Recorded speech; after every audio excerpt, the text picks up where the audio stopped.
All right, here we are, Roundtable Dolphins, episode number 2. I got my boy John Robinson the fourth, J-Rob back to talk all about Dolphins football. We have a lot to talk about. It's been the biggest story of the week. It's going to be the biggest story for weeks. But before we get into that, we can just jump right into a little bit about the hmm recap of what led to Tua Tagovailoa getting benched. We talked about this last time, I had you on. We hmm talked about mainly you were saying his limitations, and I was discussing basically like how he's tied to Mike McDaniel. I didn't see this coming the way that it did happen, but jumping right into the game, we're playing the Pittsburgh Steelers. The Dolphins are playing the Pittsburgh Steelers, excuse me, and hmm nothing is going right. The defense is keeping the Dolphins in this game.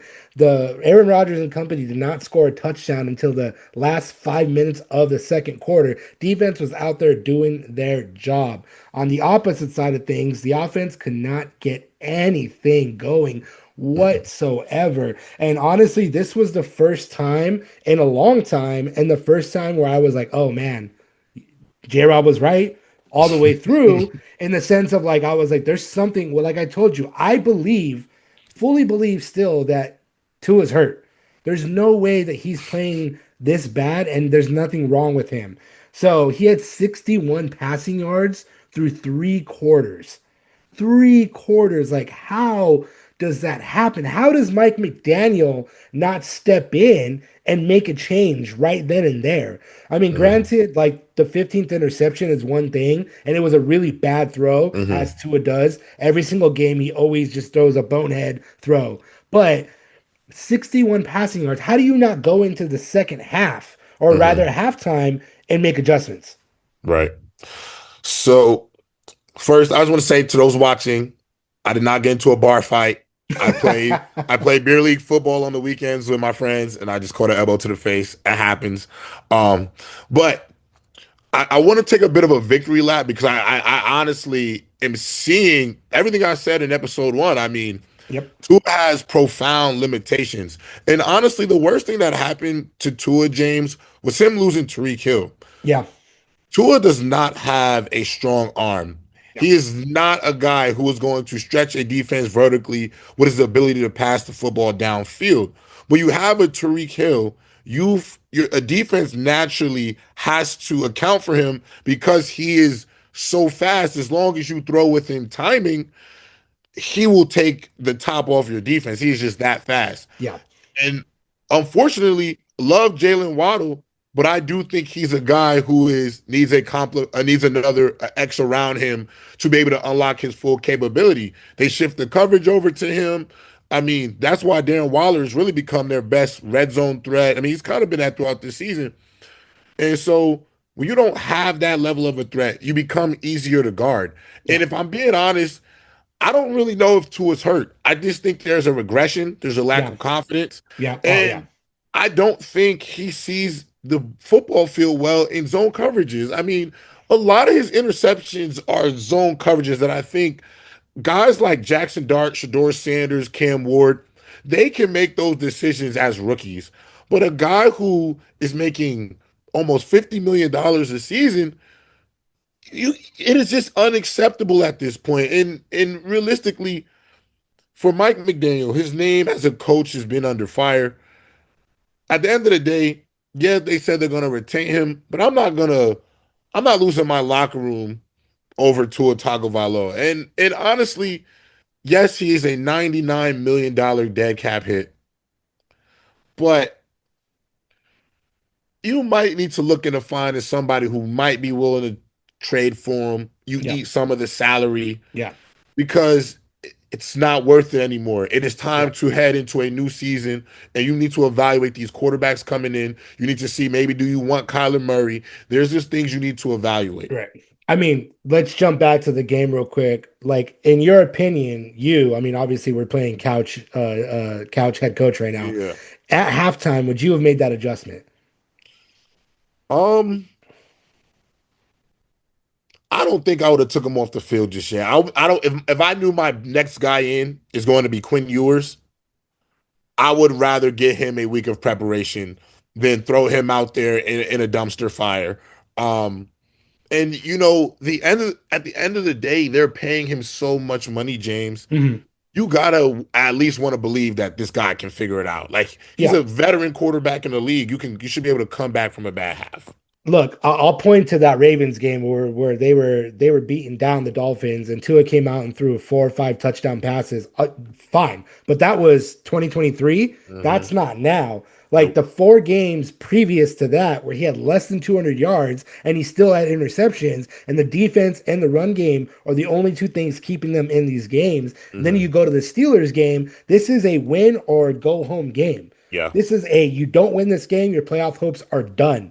Like Hmm. for me personally, I would have thought like my thing is like, okay, you bench him now, but why not then? And in the Yeah. sense of like, there's nothing working offensively. Why then are you going to do a half measure? Why then are Hmm. you not going to take a chance? And you're right, a week of preparation would have been way better. Even throwing Zach Yeah. Wilson out there to see, like, you know what? Yeah. Yeah. Hey, That. Zach Wilson's the number two. Zach Wilson at least got some work with the ones. I Let's agree. throw him out there in the third quarter and see if he can get this offense going because Yeah. Tua did not get anything going. The run game stopped. And what did I tell you last time? Mike McDaniel is known for abandoning the run game. And why? When you know nothing else is going right, keep trying to churn those legs. I Yeah. understand. The Steelers didn't even have TJ Watt. They didn't even have TJ Watt, and they still abandoned the run game. And Yeah. look what happened. Now the season's done. Now you got nothing left to play for except for a positive record. And obviously, and even more so, Mike McDaniel is playing for his job right now. That's the end all be all. So for me, I'm like, okay,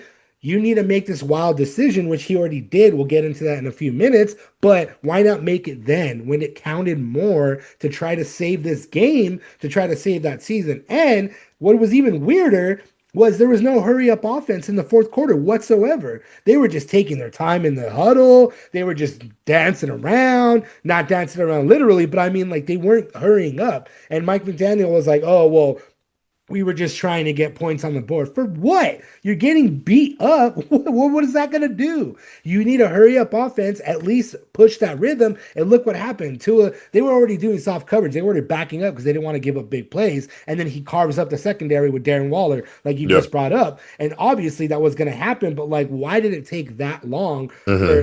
for everything to click? This is the issue that I have with Mike McDaniel in the sense of like his game management sucks at times. And it's like, dude, this is the game on the line. This is it for the playoffs. Like, regardless of yeah, like I said, you want to win out Hmm.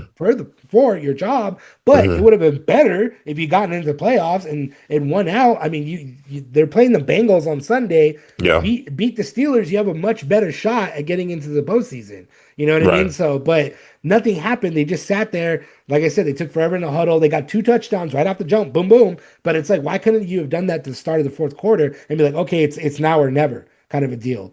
So obviously, the Steelers ran away with the victory. The Dolphins are out of the playoffs. And then the following day, jumping right into, Tua being benched. The following day, Mike McDaniel spoke in a way that again, I haven't heard him speak. Actually, funny enough, he talked like this earlier in the season. Those Hmm. back-to-back games that Tua threw 3 interceptions. He said everything was up for evaluation. And at that time, I believe that he was going to make a change if it kept going. Obviously, it didn't exactly keep going, but Tua didn't get better, and yet he Hmm. didn't do anything about it. You Right. know what I mean? Like it's like, okay, even if even if there's been times where coaches have taken the starter out, put the backup in, like the Carolina Panthers, and that gave Bryce Young enough to be like, oh, I'm about to lose my job, to then ball out towards the end of the season. And Right. Mike McDaniel didn't even do that. So this is where I'm like, where's your conviction for winning games, as you keep saying in press conferences and back to back and all this stuff? If your conviction of winning is really there, you would have made this decision a long time ago and put Tua on ice, even if it would have been for 2 weeks to give him the kick in the butt that he needed to start winning games and start throwing the ball and be better. But then if that would have never happened, then you would have known right then and there, guess what? That regression is here. And regardless of him not being injured, I know you said you don't agree with that. I think he is, but whatever the case may be, he hasn't played well in 2025. And that comes to, like I said on Tuesday, or excuse me, Monday, he talks about, okay, everything's up for evaluation and indicated that we were going to see somebody that Tua was going to get benched on Tuesday. And then Wednesday morning, it's announced Tua lost his starting job, and rookie Quinn Ewers is now going to be the starting quarterback. Yeah, so I mean, I think Mike McDaniel waved the white flag. I think him trotting Tua back out there was to just make a declaration to the ownership and to the front office that we cannot win with this guy. Yeah, that's fair. And you could make a change to Zach Wilson or Quinn Ewers in the locker room, but are they really saving you to help you get into the playoffs? I mean, Yeah, your percentage was already slim. You had to be flawless and yeah, still yeah, get a little bit of help. So yeah. Less than 1%. So it was a long shoulder, shot yeah, anyway. you Yeah, were shouldering, to shoulder that burden on those two players who one guy is completely unproven, and then another guy, you've seen what he's looked like in his career that you really can't trust the tape to say yeah, he can lift us. He's still very much is also a quarterback under development. yeah, Um, Mike McDaniel losing sucks, James, yeah, yeah. and consistently sucks. Mhm. Like the fact that, you guys are 0 and whatever when it's under 40 degrees, like that Owen doesn't even make sense, Owen Like, 16, yeah, some 0 and ridiculous amount 16. of It's a games. ridiculous number. Like Yeah, it's almost like cartoonish. And so I think that last game against Pittsburgh was just, look, this is what he is. And yeah, no, you guys did not go in a hurry up. Um, I think the truth of the matter was it was out of reach, and I think yeah, they felt that way. yeah. I think everybody checked out, and Yeah, so yeah, that's fair. um, Yeah, and it's funny too because Tua ended up throwing 250 yards, two touchdowns, and got a 113 passer rating, and that just goes to show, to your point, McDaniel was probably like, "All right, go out there," but that 113 passer rating doesn't mean squat because it squad. just came in garbage time when it didn't matter anymore. We So all watched this game. yeah, yeah, I agree with that. But honestly, and I had been saying too, I was like, if Tua gets benched, the only logical choice here is to put in Quinn Ewers. Zach Wilson is also a turnover machine. Zach Wilson has come in relief moments and not been good. I don't think he's a starting quarterback whatsoever. So now you have a situation where Tua is now the third string quarterback, which I'm sure hurts even more for him. But you know what? It is what it is. You got to understand, like, all of the all of the support that the Dolphins threw at him for the most part. But I will say this: the Dolphins organization failed Tua. Tua did not fail the Dolphins organization. You can't go this long without building an offensive line, and you can't go this long without minus Tyreek Hill putting the pieces around him. Like you said, if Jalen Waddle is that guy that needs that other person, then where's the other receivers? We lucked out on Devon Achan, but we didn't have Achan between 2020 and 2023. You know what I'm saying? Like, he wasn't there. There was a lot of not putting the right pieces around Tua, and to support his limitations, as you said, it wasn't there. But the thing that sucks is, like, it took you this long to realize, or took you this much of a sample size to realize that Tua wasn't the guy, and then you ended up dumping 50 that huge contract on him, and it was Mike McDaniel who was pounding the table to get that contract done. And it's like, okay, so funny enough, you brought this up before. Brian Flores wanted Justin Herbert. Brian Flores was shot down on that. And Brian Flores said Tua Tagovailoa is not a franchise quarterback. Now look where we are. Look what happened. I'm gonna have to disagree, James. I do not believe the Miami Dolphins failed Tua Tagovailoa, and the Okay, reason why I don't okay. feel that way is because you got to remember. I mean, he was in MVP consideration at one point. He Yeah, had an electric season. true, true. He's been maximized. He's been absolutely maximized, and that was the year he was in the MVP conversation. That was his best career in the NFL, Yeah, and that also got him paid. So they put the pieces around him. But this is what we can't fail to remember. The moment the quarterback gets the bag and you become the franchise, you're taking money off the table from other areas. yeah, And it is going to be required of you to elevate the things around you. true. And that's why I feel like we have to stop paying quarterbacks like we pay, like the same way the NBA pays young players, Yeah, based purely in potential and what you think. Because a guy like Tua Tagovailoa cannot elevate a team to begin paid like a franchise quarterback.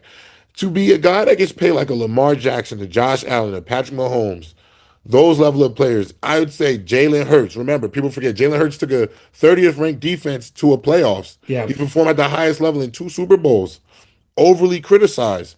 But a Tua Tagovailoa is getting franchise money and doesn't elevate anything around his team. Yeah. Not anything. Joe Burrow comes back, they start winning football games. Yeah, it's a rocky road, but he's an elevator. The defense plays harder. He's not that level of a quarterback. And so I think Mike McDaniel salvaged him, made Yeah. him look like he could have been a franchise quarterback. But unfortunately, sometimes even when you give them every teacher, they will never be able to sing like Michael Jackson. And that's just, it is what it is. And I feel like Tua Tagovailoa has always had these limitations. And I think they're easily exploited throughout this season. And I think they've been for a while.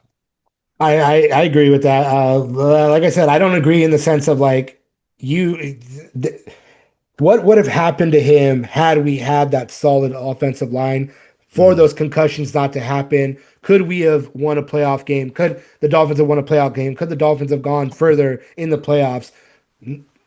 It's neither here nor there because it didn't happen. But the point being, like the offensive line was always a sticking point. This year though, there's a good offensive line, not a good Tua. So I agree with that. His limitations were always there. They were put on Front Street, especially in that Steelers game. Everybody saw it, and so before we get into Quinn Ewers starting, there was actually one moment that everybody keeps talking about, and everyone keeps pointing to this is the point in which Mike McDaniel decided he was going to bench Tua. Following the game, there's a video of Tua yakking it up with Jalen Ramsey and having a good old time. Multiple minutes of them talking to one another, and Tua is belly laughing. So a lot of people are upset about this because they seem to think that he doesn't care. And I mean that like this is what others are saying. I don't Mhm. believe that. But people took it as like, okay, you just lost a game. You just lost a game in which your team is eliminated from the playoffs, and yet you're over there yucking it up with a former player. I don't. I am not taking stock in this because I think it's ridiculous. But what are your thoughts on that? Do you think that like that there's some sort of kind of like talking point there that was Absolutely. really you think so? Okay, Absolutely. And I'm going to tell you why. okay, Optics are everything. yeah, Quarterbacks are not allowed the same rules as the rest of the team. You are an example or a pillar of an organization. You mm, are the face of the franchise.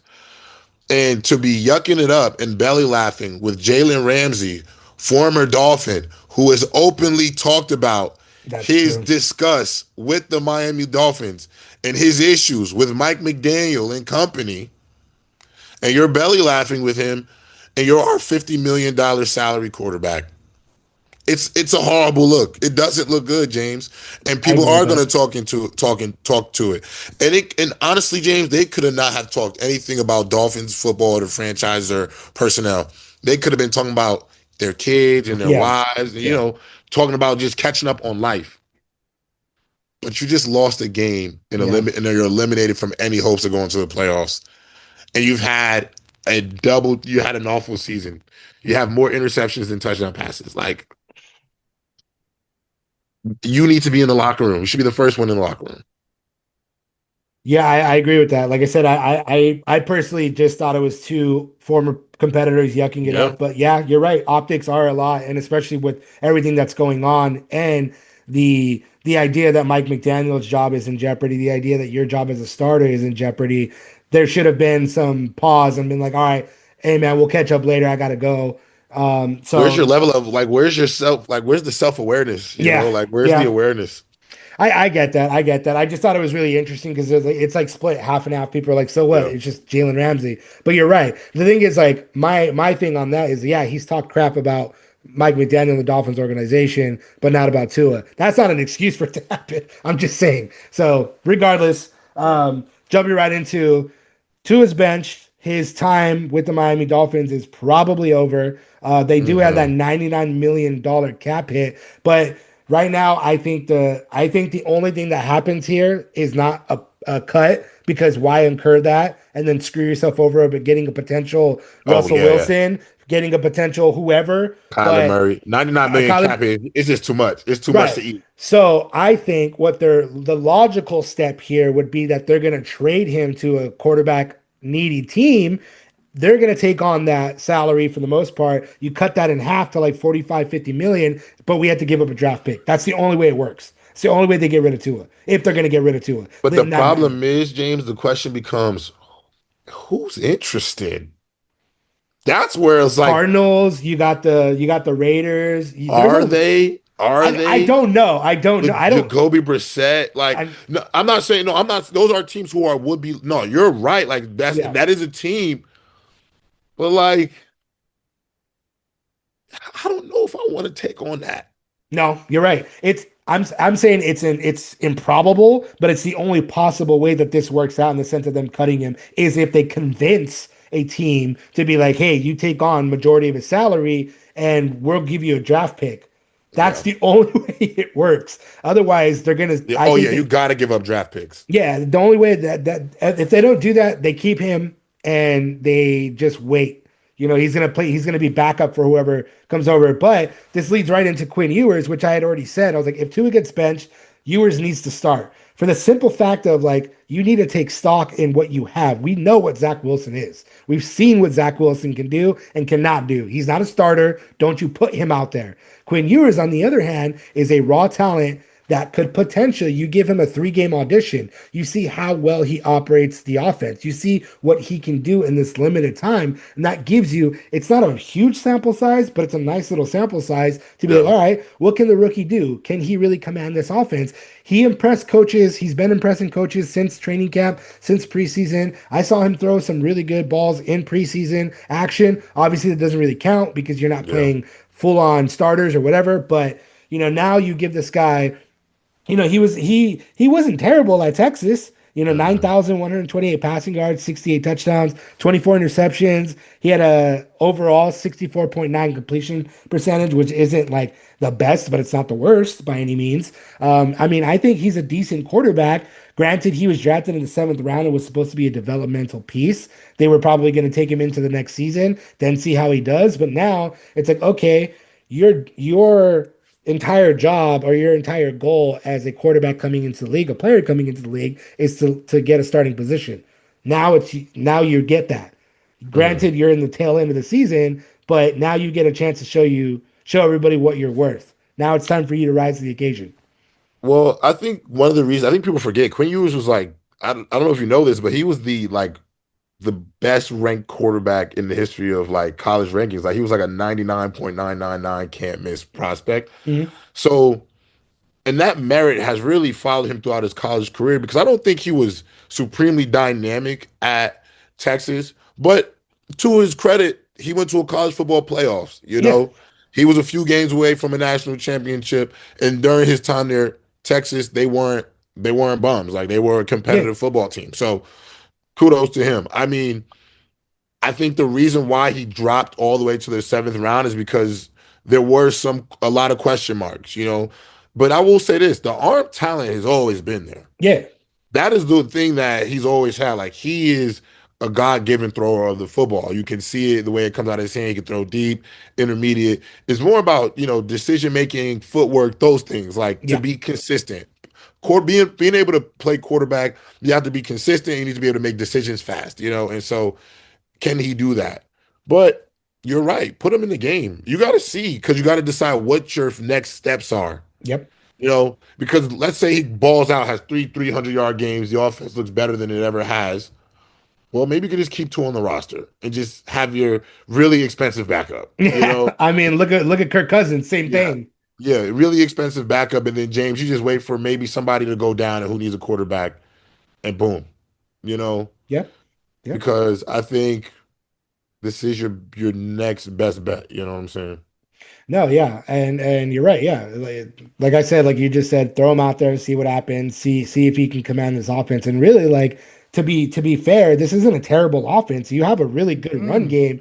That's Uh, been amazing with Achan. You got Ollie Gordon back there. You got Jalen Wright came out of nowhere. You have a really good run game already, so that yep. benefits you as a quarterback to begin with. Now it's like, okay, play mistake free football, move the chains. You're gonna already set yourself up Yep. for a longer career here in the NFL, especially with the Dolphins, who obviously need a quarterback now that Tua Tagovailoa is sitting on the bench. And Right. it's even more of a okay, you want the job, ball out these 3 games, ball out in training camp, ball out in preseason, and it's yours. The job It's is yours. yours to do what you will with. Obviously, I just don't think the Dolphins, or they shouldn't, go and get an expensive other quarterback because they can't afford it because Tua is still sitting there. He's got Mhm. that massive cap hit. So you can't go get a Russell Wilson. You can't go get whoever. I don't even know. I can't. Maybe Geno Smith is going to be available. I don't know. I have to admit, you guys might be the first team I've ever seen be stuck in like football purgatory right now. Yeah, You guys are in football purgatory because it is like that cap hit is just remarkable. it is. It is. I mean, it's bigger than the cap hit that Russell Wilson was with the Denver Broncos, and it's double, almost double that amount because I Right. think theirs was 50 something million, Hmm.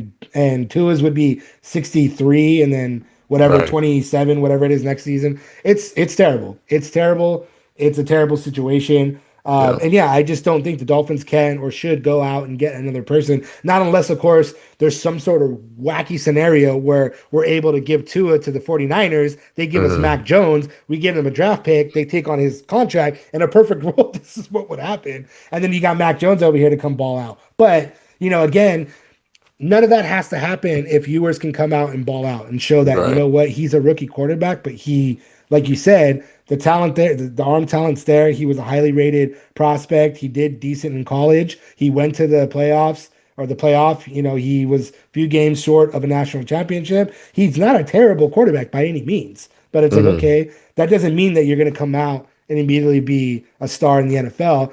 That has happened. We've seen it happen, but not every quarterback is like that. Sometimes it takes a little bit longer for that to happen. Yeah, no, I agree. 100%. It's a weird, it's a weird Dolphins world right now. There's No, it this, is. And my problem is if I'm Mike McDaniel, like I might kind of want y'all to fire me. Like, and I'll be an OC somewhere. Like the situation is just awful because like you can like you're like you guys might just have to draft a guy next year in the first round. yeah, You know what I'm saying? Like take a chance. because you just can't like for a Mike McDaniel, a coach's lifespan is based on their ability to win football games. Yeah. It's risk another year with this guy that we've paid this ton of money to and haven't able to get over the hump. I have a seventh round rookie that I don't know what he's going to be. Or do I get a first round rookie and pray that he could take us to the playoffs in his first year starting, first 2 years? Like it's a horrible to me. It's just I think it's one of the I think Mike McDaniel is so dejected in these press conferences because like I think he has the worst situation of any head coach in the league.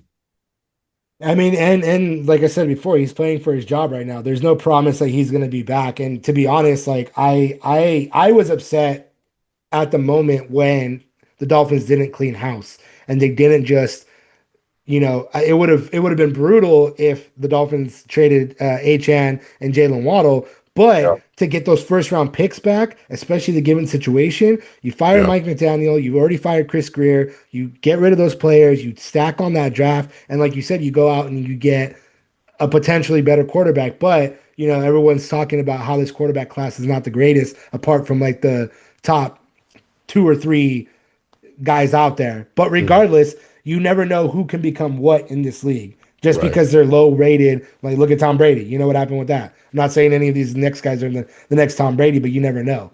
But you're right. Mike McDaniel he has a tough task ahead of him right now, and that's Yeah. to win football games. Win the Bengals game, win out, go 9-8, Yeah. potentially keep your job.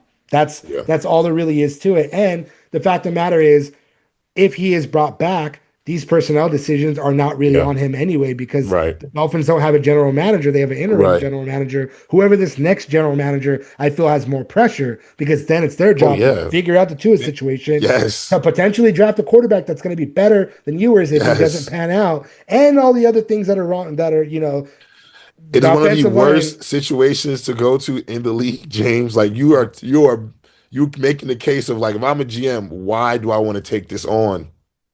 Yeah, I mean, But opportunities come. Somebody is going to have to pull a miracle. You're looking for a miracle worker. yeah, hey, and what's funny enough is like the general manager job is like one of the most sought after. Funny enough, Yes. and it's cool, great. Find somebody that's going to come in here and shake things up the way that they need to shake Yep. things up. And to be very Yep. honest, I told you before that Stephen Ross is loyal to a fault, but the fact that he got rid of Chris Greer and then he got rid of two personnel guys that were part of the past regimes, I was like, okay, so at least you're doing a You have pretty to. Yeah. big Sometimes shakeup. you gotta go against your You got to, I emotions. mean, You gotta really, take your like emotions out of it. the fact of the matter is this: the Dolphins have been stuck in mediocrity for so long, and it's like the only way you can move past that is you blow it up. You have to. So, in my opinion, you do that by getting rid of Mike McDaniel as well. Yeah. And maybe that does happen, like you said. Maybe he's like, you know what, the juice is not worth the squeeze. I'm out of here. I'm gonna go get an OC job, or Mm, potentially go to new somewhere else and get a better head coach job with a better situation. I don't know, but right. I think with everything going on, with the fact that now you're stuck in a situation, you're stuck with a $60 million cap hit if you cut Tua next season, and then the season after that, still 20, 30 million. I Mm, think blow it up, you know? yeah. Blow it No, up. You for you real. have your cornerstone pieces. Patrick Paul is still good. You got Jonah who can be good. He struggled this season, but he's learning. Then you got Mm, Devon Achane and you got Jalen Waddle. Those are yeah. your cornerstone players. Everything else is up for evaluation. You build Right. around those guys. Let's see what happens. But Right. there's a lot going on. The fact of the matter is, you got to win games. Gotta win football games. It's the only thing that matters. Yep. That's the only thing that matters. And we'll see. We'll see what happens with viewers on Sunday. The Dolphins are playing the Cincinnati Bengals, and the Bengals are just of a mess as the Dolphins are right now, Yeah. with Yeah. less wins. Everything going on with Joe Burrow and his not being happy with the team, and that's not our pod. That's for another. That's for the Bengals people to Yeah. discuss. Yeah. Let But them talk about it. But yeah, but interesting stuff. the fact of the matter is the Bengals are a worse team on paper. The Bengals could be a good layup game for viewers. I don't want to say obviously any given Sunday. The Bengals are not. They're Joe Burrow not. walking out there on that field though. Joe I'm Burrow's just playing football, my Yeah, brother. exactly. Joe Burrow is still Joe Burrow. Joe Burrow will dice you up. Joe Burrow he's still incredible. Joe Burrow. Regardless of that defense, regardless of everything else, he's still Joe Burrow. So you got to come up with a game plan. The Dolphins defense has been doing really well. Like I said, they kept the Steelers down to one touchdown by halftime. That's insane for Aaron Yeah. Rodgers and all those weapons over there. They're a good defense. They're solid. Now it's up to Ewers. Can you move the ball? Can you keep Yeah. the defense off the field? Because as you can see, if the defense continues to be on the field, they wilt, and then points just start going up on that Yep. board. And there's nothing you can do to stop it. Tua couldn't get anything going. Now he's benched. Ewers, it's your time. See if you can move the ball. We throw it downfield. Jalen Waddle's there, man. He's Throw it good. downfield. Let's Darren get the ball Waller. downfield. Darren Waller. You can throw that Hooping. thing up in the air and he will Hooping. get it. Dude, He's a baller. he is a baller. And I'm like, look at, like, obviously he's still had injury stuff, this season he's been in and out or whatever, but like, look at what he can do. He was in double coverage in the end zone. Tua threw it up and he went, He's gonna be so you got I think another reason why he had injuries is due to the fact that like he's coming out of retirement, oh yeah, body just getting back into like getting yeah, calloused all over again. But I think next season he'll be the first. He has the potential to me to be the first player to walk out the league a top 10 player, retire, come back and be a top 10 player. I'm at their position, yeah, excuse me. yeah, Let me yeah. top 10 player at their position.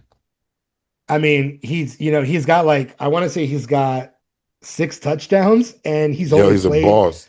And hold on, let me see this real quick because I know it's a ridiculous Because he stat. hasn't played that many games this year. No, he's got 6 touchdowns. Yeah, and he's only played. Let's see, I forget what, 7 games. Come on, Yeah, bro. 7 games. He's played seven Pretty much games, scores in every game he plays in. and he's got 6 touchdowns. He can get the ball. He can jump up there and get it. Now, like again, like you said, throw the ball downfield. Ewers has that arm talent. throw it up to Darren Waller. If Jalen Waller isn't there, throw it up to Darren Waller. Yeah, he's 6'7", bro. He's huge. Huge, bro. Oh man, I mean, we'll see what happens. The Dolphins play the Bengals and see if they can get that win. Maybe next week we'll be talking about that and seeing what Ewers looks like. Maybe he gets like 300 yards, and Hmm. the Dolphins have something to work with. Yeah, no, for sure. I mean, at the end of the day, they're just looking for a spark. It's just like them, the Browns throwing in Shador Sanders. You just want to see something different because that same old thing is just not working. Not working, Stay away from hasn't these. worked. You gotta stay away from these short quarterbacks, man. Hey, there you go.